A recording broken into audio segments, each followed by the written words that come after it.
हम आने वाले चुनाव में जो आम जनता है उनको यह स्पष्ट बता देना चाहते हैं कि आप जिस किसी को भी वर्तमान परिपाटी में वोट दीजिए, अंतोगत्वा वो वोट या तो यूपीए को जाएगा या तो एनडीए को जाएगा। अगर इसको हम और क्लियर कट में कहें तो या तो बीजेपी को जाएगा और या कांग्रेस को जाएगा। और दोनों ने ही 70 वर्षों तक गठजोड़ बना के इस देश को लूटने का काम किया है और मूल निवासी बहुजन के हक अधिकार छीनने का काम किया है और कोई विकल्प नहीं है।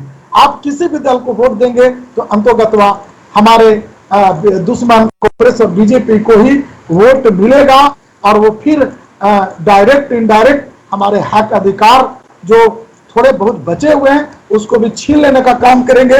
और उस अधिकारों की रक्षा करने के लिए मात्र एक party, People's Party of India Democratic, तीसरा विकल्प के रूप में इस देश में और राज्य में आई है।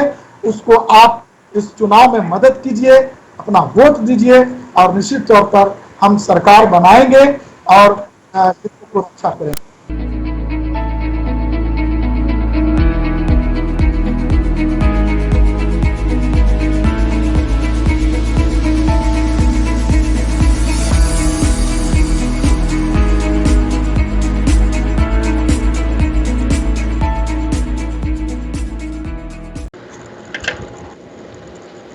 बहुत बहुत स्वागत है Avinash Mahato ji. People's Party of India Democratic का गठन क्यों किया गया, ये आपसे मेरा सबसे पहला सवाल है। क्यों बनाया गया ये राजनीतिक दल, जबकि इतनी सारी राजनीतिक दल ऑलरेडी में है, फिर ये People's Party of India Democratic बनाने की आवश्यकता क्यों महसूस हुई? जी, सबसे पहले इंडियन न्यूज़ नेटवर्क में आपने मुझे इस विषय पर समय दिया, इसके लिए बहुत बहुत धन्यवाद। जय भीम, जय मूल निवासी। और बिल्कुल सही प्रश्न है। आज़ादी के बाद से ही जब अंग्रेजों द्वारा सत्ता का हस्तांतरण कांग्रेस पार्टी को किया गया, तब से कांग्रेस पार्टी ने इस देश में 51 वर्षों तक राज किया।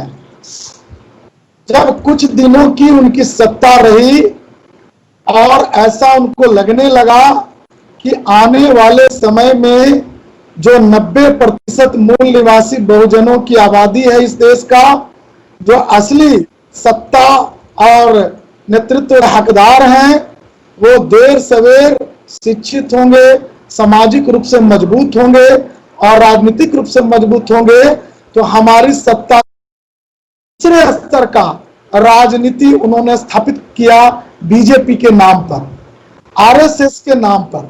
आरएसएस संगठन आकर जो बीजेपी से ही पैदा हुआ है, उस संगठन ने बीजेपी नाम का एक राजनीतिक दल बनाया और एक ऐसा राजनीतिक घेराबंदी देश में दिया पिछले 70 वर्षों में कि अगर आप जाएं तो हम आए और हम जाएं तो आप आए। और इस तरह का प्रक्रिया इन्होंने अपनाया। और जब कभी हमारे लोगों को बीच में थोड़ा बहुत मौका मिलने की बात भी आई या उनके नाम पर सत्ता आने की बात आई, तो वो सत्ता साल भर से ज्यादा नहीं चली या साल भर के अंदर ही वो सत्ता समाप्त हो गई। और इनका मिला जुला एक राजनीतिक गठजोड़ रहा कि जो भी गैर कांग्रेसी और गैर बीजेपी सरकार हो, उसको उसका जो 5 साल का टेन्योर है उसको किसी भी कीमत पे पूरा होने नहीं देना है। और इनके षड्यंत्र के कारण ही ये जो दल हुए वो आगे किसी को बढ़ने नहीं दिया।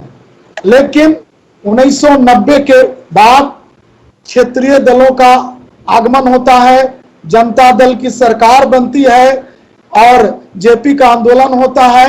जेपी के आंदोलन के समय ही जेपी के सामाजिक नेतृत्व में और बीपी सिंह के राजनीतिक नेतृत्व में जनता दल का निर्माण होता है। और जनता दल में जो कई बैनर्स के लोग आके मिलके जनता दल बनाते हैं और जनता दल के निर्माण के बाद जब बैकवर्डों को राजनीतिक रूप से आगे आने का मौका मिलता है तो उनको कई राज्यों में भी सत्ता आती है। जैसे उत्तर प्रदेश में बीएसपी की सत्ता आती है, 90 के दशक में बिहार में लालू जी की सत्ता आती है। इस तरह से कई देश के कई राज्यों में बैकवर्डों की सत्ता आई और सत्ता को दोबारा रोकने के लिए इन्होंने फिर से गठजोड़ किया और उन सब को गठजोड़ में अपने में शामिल करने का काम किया। आप जितने भी राजनीतिक दल देखेंगे या तो वो कांग्रेस के धुर में है या बीजेपी के धुर में है। इन्होंने मिलकर ये अलायंस बनाया, एक यूपीए और एक एनडीए। और ये जितने भी मूल निवासी पार्टियां जो क्षेत्रीय स्तर पर भी सफल हो रही थी उनको कहीं ना कहीं अपने दो ध्रुवों के बीच बांटने का काम किया। और आप देखेंगे भारत देश में जितने भी राजनीतिक दल हैं लगभग वो या तो यूपीए में है या तो एनडीए में है। तो इस तरह से हमारा जो मूल निवासी बहुजन का जो सत्ता था उसका भी इन्होंने भरपूर उपयोग किया और आज भी वो सिलसिला जारी है। इसलिए हमारा जो मदर विंग है संगठन जो 1978 में बना और वो अपने नेतृत्व में एक राजनीतिक दल का निर्माण किया जो मान्यवर काशी राम ने उसका नेतृत्व किया 1984 में। और 1984 में बीएसपी बनने के बाद जब सुश्री मायावती वहां के 4 बार चीफ मिनिस्टर बनी तो यह जो है ब्राह्मणवादी ताकतों को यह लगने लगा कि आने वाला दिन और भी विकट परिस्थिति से गुजरेगा। इसलिए उन्होंने सारे राजनीतिक क्षेत्रीय दलों को दो ध्रुवों में बांटकर उनका राजनीतिक वजूद को समाप्त करने का काम किया। हमारा जो सामाजिक संगठन है वो तब से 1978 से काम कर रही है समाज में और 1978 से काम करते करते सारे लोगों को ये मौका दिया, चाहे वो जनता दल हो चाहे समाजवादी पार्टी हो, जो बाद में जनता दल के टूटने के बाद ही बने। जैसे जितने भी राजनीतिक दल बने मैं आपको बता दूं कि जनता दल के टूटने से ही बने। उन दलों में चाहे जनता दल सेकुलर हो, जनता दल यूनाइटेड हो, समाजवादी पार्टी हो, आईएनडी हो या आरएलडी हो या जितने भी जो बैकवर्ड की समाज के लोग लीड कर रहे थे उन सारी पार्टियों का विखंडन अलग अलग स्वरूप में हो गया। और बिहार में भी राष्ट्रीय जनता दल के रूप में लालू जी जनता दल से अलग हो गए और बाद में 2003 में नीतीश कुमार भी अलग हुए। उसी साल बिजू जनता दल भी बना। इस तरह से कई जो जनता दल थे वो कई टुकड़ों में बट गया और फिर से कांग्रेस और बीजेपी की को देश में सत्ता और राज्य में सत्ता हथियाने का जो अवसर था वो फिर से पहले की तरह मिल गया। और इसलिए हमारे सामाजिक संगठन ने यह निर्णय किया कि हम समाज के बीच जाएंगे और हमारा जो समाज है जिनको राजनीतिक और सामाजिक न्याय नहीं मिल पा रहा है उनकी लड़ाई हम लड़ेंगे। और तब 1993 में मूल निवासी संघ की स्थापना यूएनओ के द्वारा जब यह घोषणा किया गया कि सारे देश के जो मूल निवासी हैं, मूल निवासी बंधु हैं, मूल निवासी दिवस मनाएंगे, तो 1993 में अपने मूल निवासी संघ की स्थापना की जो कि एक सामाजिक संगठन है। ये सामाजिक जागरूकता चलाने का काम किया और आज ये परिस्थिति ऐसा हुआ कि जब हम लोगों ने देखा कि अब कोई भी बहुजन समाज में ऐसी राजनीतिक पार्टी नहीं है कि हमारी समस्या का समाधान निकाल सके। आए दिन आप देख रहे हैं संविधान पार्लियामेंट के कुछ ही दूरी पर संविधान के प्रति को जलाया जा रहा है। हमारे 132-33 एमपीज हैं, वहां पे SC/ST के जीते हुए और ओबीसी को जोड़ दीजिए तो लगभग 250 एमपी हैं, लेकिन किसी ने भी इस पर आवाज नहीं उठाया। और तब जाके ने यह तय किया कि हम मूल निवासी संघ के नेतृत्व में आगे अपना एक पॉलिटिकल मंच बनाएंगे। और तब जब सारे लोगों ने हमारे समाज के हितों की रक्षा नहीं कर पाया और उनको लगने लगा कि यह कदम अब हम लोगों को उठाना पड़ेगा, तब हम लोगों ने People's Party of India Democratic की स्थापना 2017 में की। और आज तक हम इस कोशिश में हैं कि जो राष्ट्रीय पार्टी चाहे तो कांग्रेस या बीजेपी है, उसके जैसी या उससे बड़ी, क्योंकि उनकी आबादी बहुत कम है, उनका बेस वोट अगर हम माने तो जो 10% बेस वोट है वही बेस वोट, चाहे आप बीजेपी का देख लीजिए, चाहे कांग्रेस का देख लीजिए, चाहे कम्युनिस्ट का देख लीजिए, तो आप एवरेज अगर बांटेंगे तो 3 से 4% एवरेज इनका वोट आता है। इस आधार पर ये People's Party of India Democratic ने यह तय किया कि हम 90% की राजनीतिक सामाजिक लड़ाई को मजबूती से लड़ेंगे, और तब हम लोगों ने यह पार्टी बनाई, क्योंकि हमारे समाज से जितनी भी निकली हुई पार्टियां थी वो कहीं ना कहीं या तो कांग्रेस या तो बीजेपी और दोनों का जो अलायंस है एनडीए यूपीए में जाकर मिल जाने का काम कर रही थी। तब हमें यह आवश्यकता पड़ा, और ये निश्चित तौर पर मैं मानता हूं कि यह बहुत महत्वपूर्ण था, क्योंकि अभी जो वर्तमान परिस्थिति है, आए दिन आप देख रहे हैं कानूनों में संशोधन किया जा रहा है, चाहे आप श्रम कानूनों में देख लीजिए या नौकरियों का स्थिति देख लीजिए या एलपीजी सिस्टम में को अपनाकर सारे जो गवर्नमेंट मशीनरी है उनको प्राइवेटाइजेशन किया जा रहा है, और हमारे हक अधिकार जो मूल निवासी बहुजन 90% है उसके सारे हक अधिकार छीने जा रहे हैं। इसलिए हम लोगों ने उस अधिकारों की रक्षा के लिए और अपना आने वाली पीढ़ी की राजनीतिक वजूद बनी रहे, इसलिए हम लोगों ने पीपीआईडी की का निर्माण मेरा अगला किया। सवाल आपसे ये है कि जितने भी बहुजन समाज के जितने भी राजनीतिक दल हैं वो राष्ट्रीय स्तर पर क्यों नहीं उभर सकी, सारे क्षेत्रीय स्तर पर सिमट कर रह गई, इस पर आप क्या कहना चाहेंगे, क्यों ऐसा हुआ? देखिए, सबसे बड़ी बात तो यह है कि जो भारत है, जो हमारा देश है, वो देश कोई छोटा मोटा देश नहीं है। ये श्रीलंका और नेपाल जैसा देश नहीं है। यह देश ऐसा देश है जो विश्व के कई देश एक बार इसमें घुस के कई बार घूम के निकल जाएंगे। यानी मेरा कहना यह है कि इनका जो भौगोलिक स्थिति है वो बहुत विचित्र है। कई कई ऋतुओं एक साथ कई ऋतु हमारे देश में होते हैं, कहीं कहीं ठंड पड़ रही होती है तो कहीं गर्मी होता है, कहीं बारिश हो रही होती है तो कहीं गर्मी पड़ रहा होता है, कहीं बर्फ पड़। तो आप जब इसका भौगोलिक स्थिति देखेंगे तो ये बहुत बड़ा एरिया है, और यहाँ आप सभी जानते हैं कि ये 28 राज्यों से मिलकर बना हुआ है और 8 केंद्र शासित प्रदेश हैं।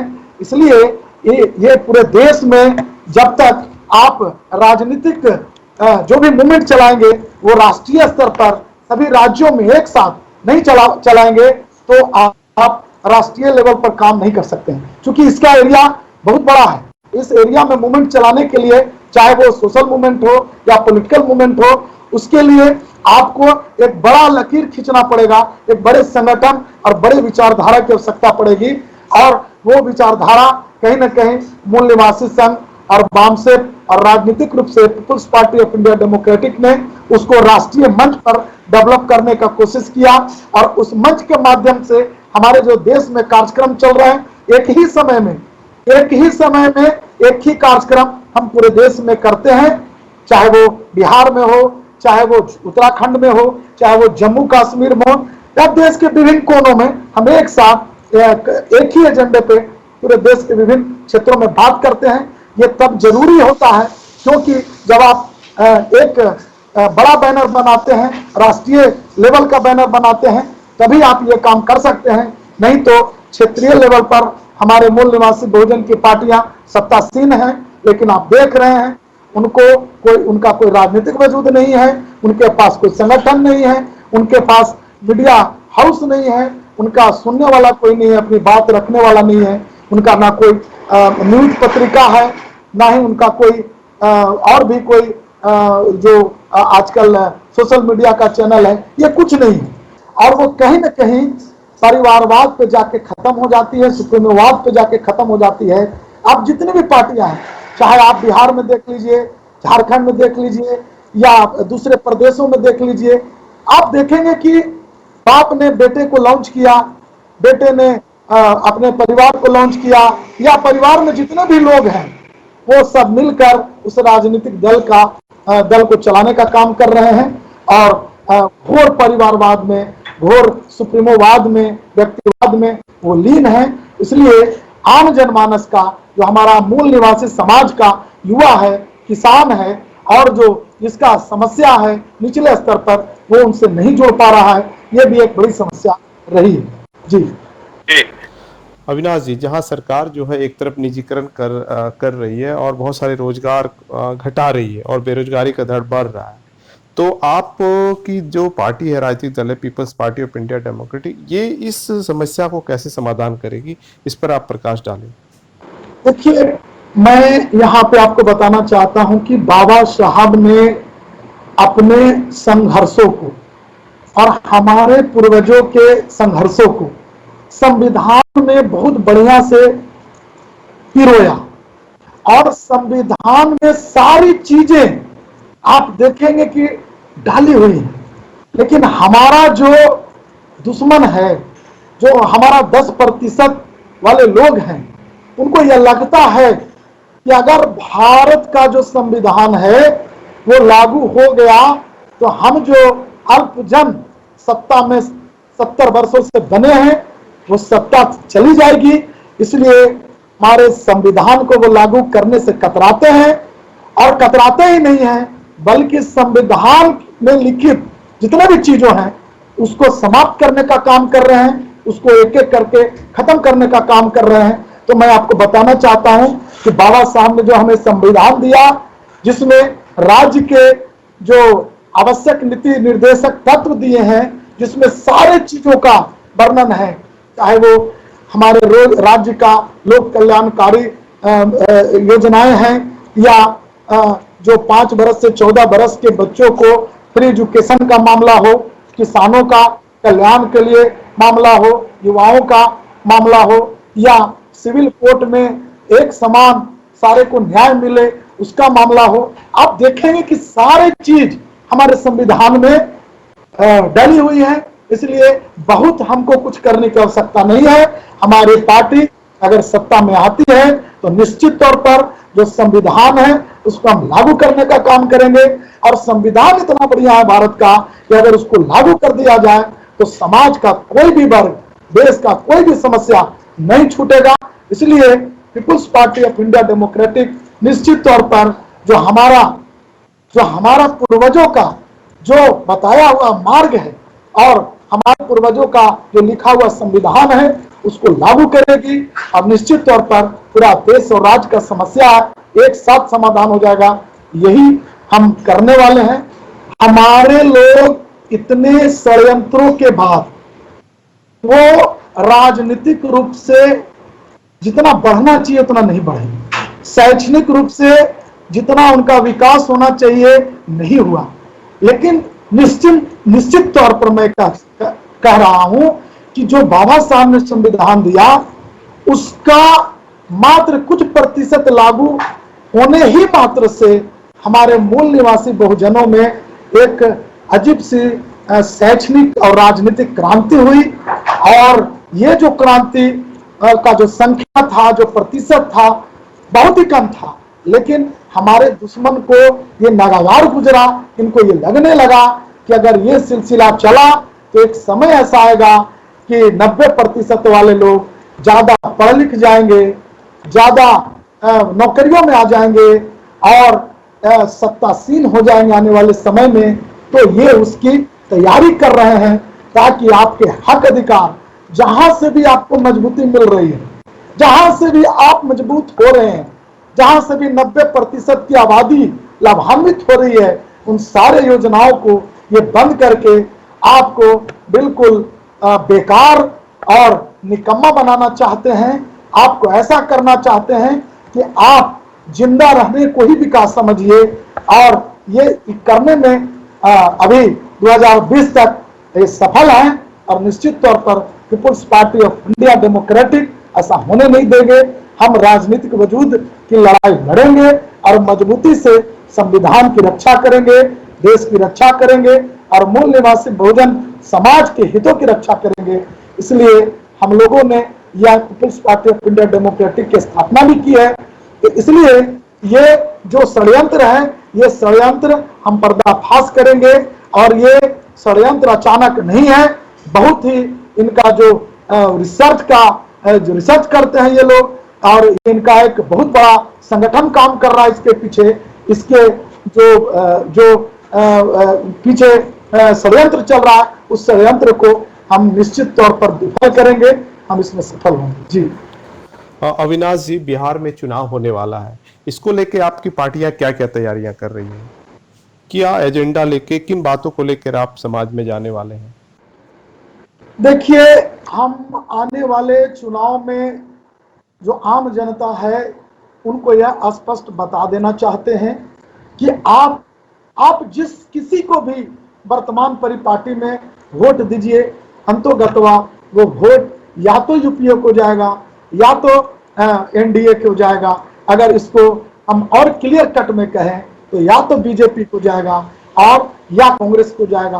और दोनों ने ही 70 वर्षों तक गठजोड़ बना के ये देश को लूटने का काम किया है और मूल निवासी बहुजन के हक अधिकार छीनने का काम किया है। इसलिए हम स्पष्ट तौर पर हम चुनाव में या हम अपनी बात रख रहे हैं, लोगों के बीच जा रहे हैं, तो ये स्पष्ट बता रहे हैं कि आपको एक ऐसा विकल्प देना होगा जो बीजेपी और कांग्रेस से मजबूत रखता हो और जो आपके हक अधिकार और आपके अधिकारों की सुरक्षा की बात करता हो, जो संविधान बचाने की लड़ाई लड़ता हो।